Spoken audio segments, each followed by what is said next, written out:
Okay, we're going to take our staff through the RPR, and what we'll do is give them a little background. Really, RPR stands for Reflexive Performance Reset. So these are a series of reflexes that you're going to hit with the body, and it makes instantaneous change because of the neuromuscular system. And these are all things that all these resets you can do on yourself. We actually recommend them that you do them every day, ideally before training, because you felt the changes that you've just seen in your 100%. body. And now you go train and you're ingraining the right pattern with the right training that you do. Before you had compensation patterns. Hopefully we've helped clear those. And now with your training, you're going to ingrain the right patterns and then keep you healthy. And this is a lot of times, one analogy people say when they do these drills, they kind of feel lighter, they feel like a kid again. All right, so who's all here? You three? These guys, come on in here. Yeah. All right. So the first thing we're going to work on is we're going to work on breathing, okay? And we call this the upside down Y. The Y will go down through here, down through the middle of your chest, and basically the ribs right underneath, you'll be right underneath. And how we do this is I usually like to take your thumb and we'll back it with your finger, and we'll take our thumb and we'll start right here at the midsection, right underneath your throat. And we're going to dig in, and we're just going to... Dead center? Dead center, yep. And what I like to do is I don't like to go like this. We like to grab your skin and then just move it back about ½ inch either way. So you're going to start up high, and we're just going to... And then you go about 10 seconds, or not even that long. 3 to 4 seconds each spot, and then you move to the next spot. Yep, and we're going to go back and forth, just like that. Yep, up and down. So let me get you so you feel the tension.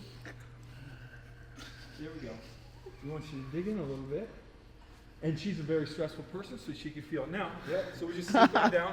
And we're going to sneak down to the edge of the chest bone right here to sternum.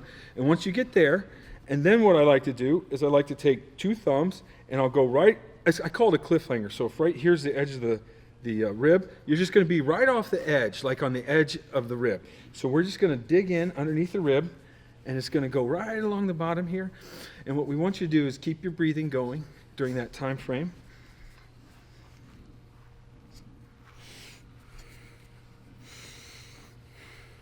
Yep. And just go to where the ribs start to curl underneath. So normally I could spend about 20 seconds on the breathing, and then we'd be good. Okay.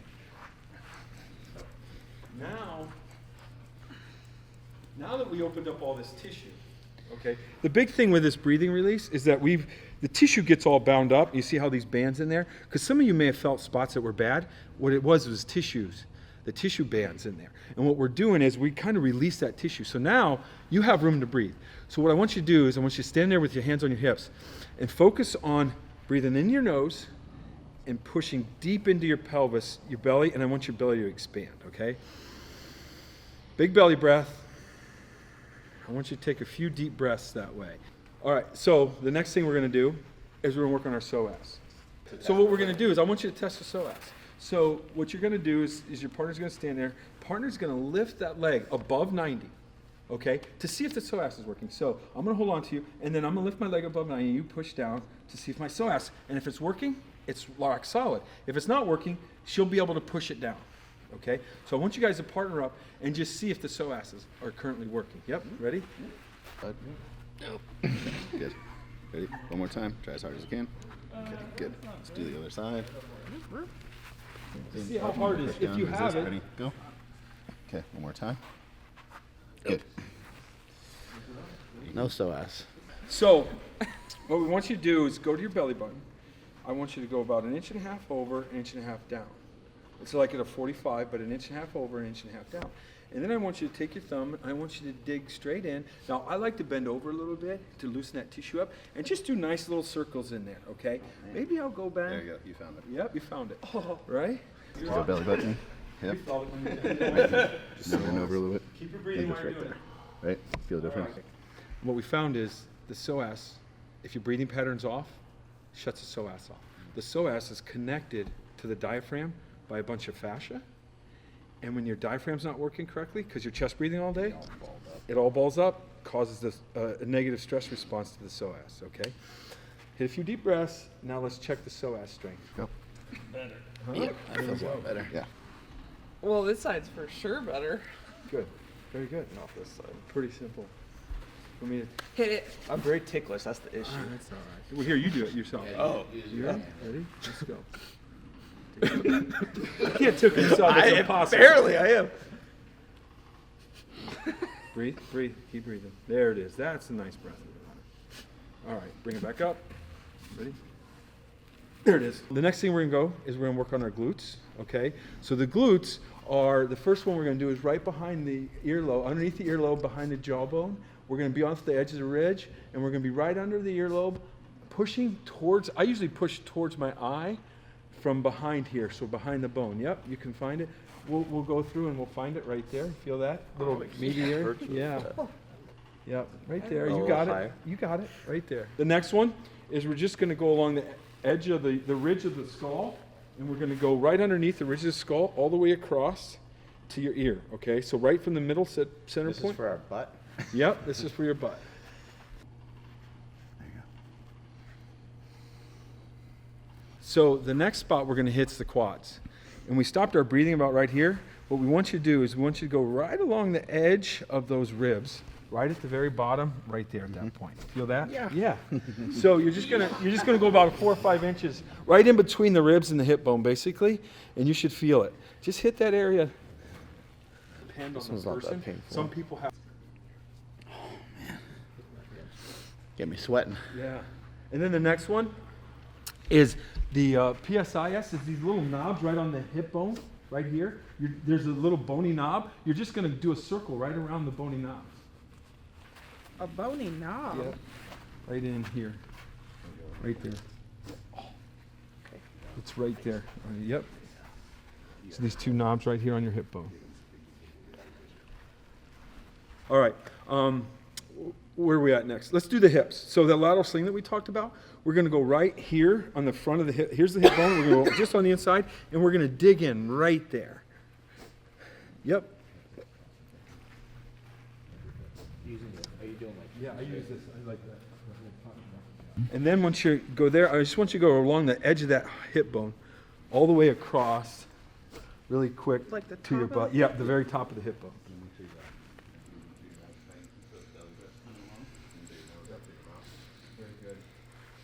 So some people notice the lights are kind of turning on a little bit brighter.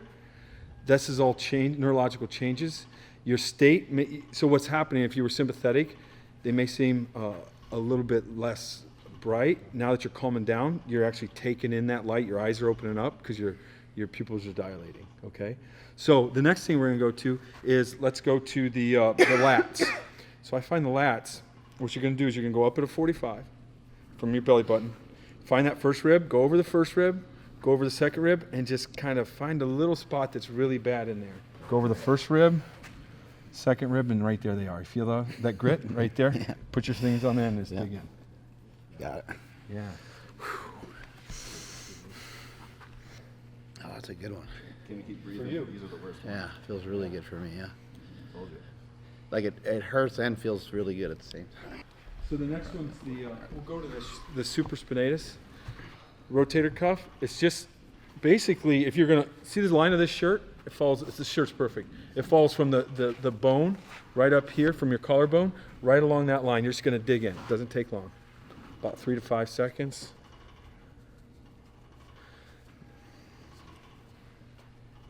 It's okay to kind of lean your arm into it Yeah, a little yeah. bit. You can get it. Whatever softens that tissue up. Does that make sense? Yeah. Yeah. At the same time, actually, it might tighten up. And then the next ones, we're going to do shoulders, which is right underneath the pec. I just want you to take your hand and kind of make a claw and just dig underneath there. You find the grit right underneath there, under your pec. And this is your shoulder. This will increase shoulder mobility for the time. You find a lot of times under these ridges, right on those bones from all this benching, you feel all that grit in there. Yeah. Yeah. Oh, yeah.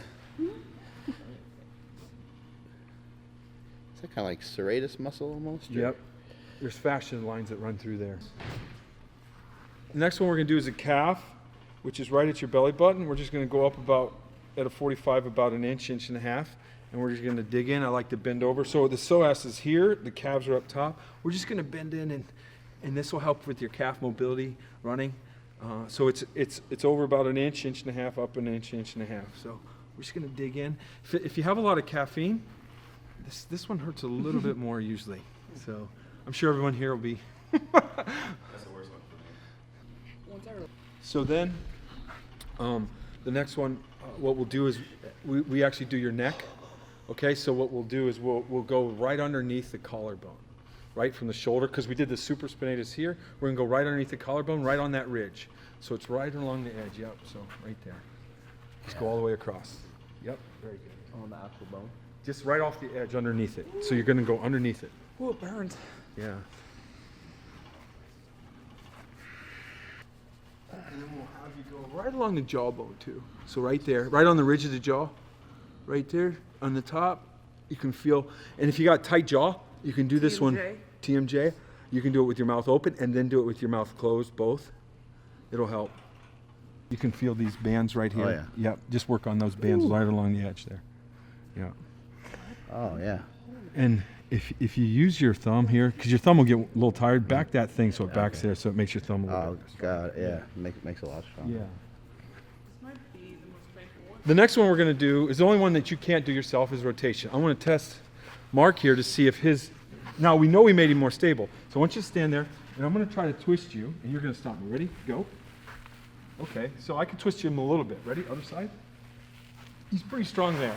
Now what we're going to do is we're going to activate him. This is the only RPR that you can't do. You got to have a friend. What we do is you can stand normal. Yeah, let's just turn for the camera. So what we're going to do is I'm just going to go along his erectors. I can rub him. I can pound. I'll do both. We just pound in this upper third. If you don't like him, maybe hit him a little harder. You know what I'm saying? But you don't have to hit that much. I find both works. Rubbing right up along, and this activates the that whole lateral sling and the rotational part of the core. So now I checked him. He was pretty strong. I give him a 7-8. Ready? Mm-hmm. Hold. Jesus. And you're not trying as hard, are you? No, yeah. Ready? You feel the stability? So actually, why don't we just test? Why don't you guys pair up and test? I want to put one hand behind, one hand in front. Try to rotate them, see if they can resist, and then work on each other and go after it. Okay, big dog. You're pretty strong. All right, ready? No.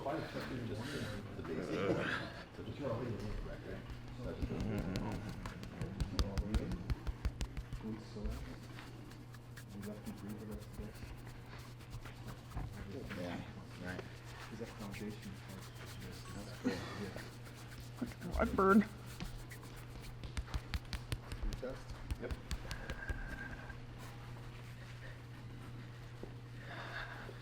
Ready? It's not like much. So the next one is the abs. And what we're going to do is you just spread your legs apart and we can karate chop the inner thigh. And rub it in and just go until it feels a little bit warm.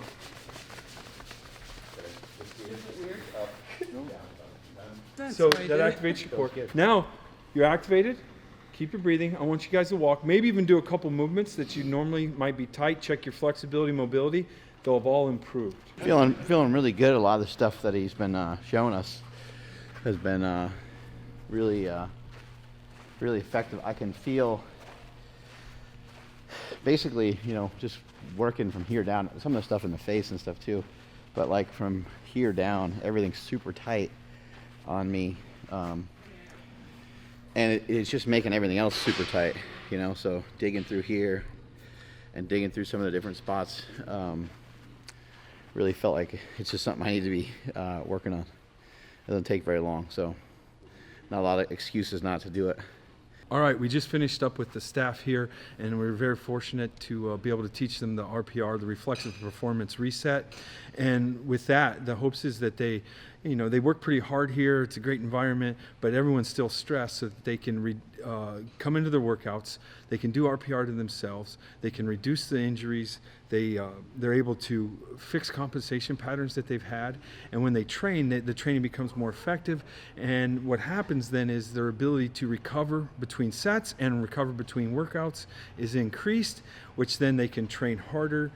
They may be able to train more frequently with less injuries, and that's the hopes when you want to try to get better as an athlete, is that we can train more and not get these injuries that appear, especially a lot of the overuse ones from bad compensation patterns. So with RPR, we're basically opening up people's ability to, it's a self-care system. There's all these systems out there, but we're truly the only self-care system that is very effective. As you've seen, it takes minimal amount of time so that they're able to use this to prepare themselves to work out and get greater results.